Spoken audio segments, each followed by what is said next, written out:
hear people talk about closed guard, you gotta have a closed guard.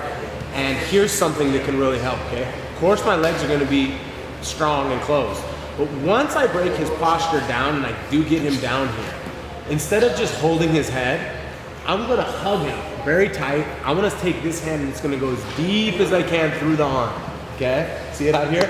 Now that is gonna make a connection to this arm, one way or another. It can be my bicep, it can be my forearm, it can be my wrist.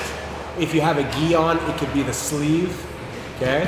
But it needs to connect. This hand needs to latch onto something. So I usually go for my bicep when I'm teaching this, okay? And now this grabs the back of his head, okay? So the connection upper body is so pinchy and tight, it's different than what you're normally feeling, okay? Now combine that with your legs being closed, you have a very effective, safe, closed guard.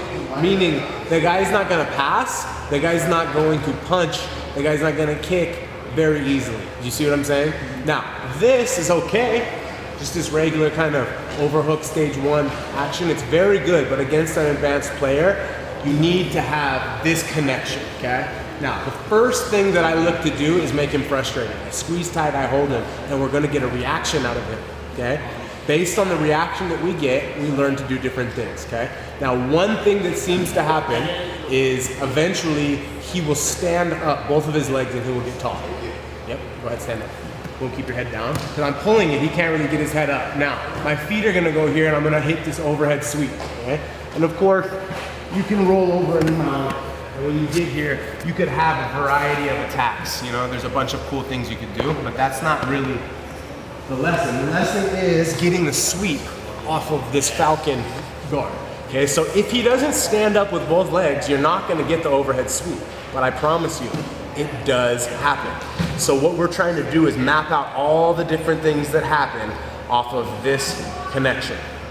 Are you with me? So the overhead sweep is just the first one that we're gonna do. So for me, when I'm working with my partner and I'm just learning this move, I get it, I get the falcon grip, and now my legs are up high. If I put my legs up high, his lower back, his lower body is light, so it's easy to stand up. So he'll think, oh, I'm gonna stand up. You see what I mean? Boom, go back down, Taka, go back down.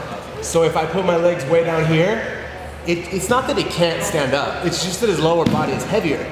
It might not pop into his head so much versus this. You see what I mean? Now he's gonna stand up, foot on the hip, and it's so easy. It's so easy to do that sweep right there, okay? Now I'm not saying everybody stands up. I'm just saying it's a guarantee that someone will. So we have to map out each one of these moves. This overhead sweep, we're just gonna start with it. Does that make sense? Okay, let's go.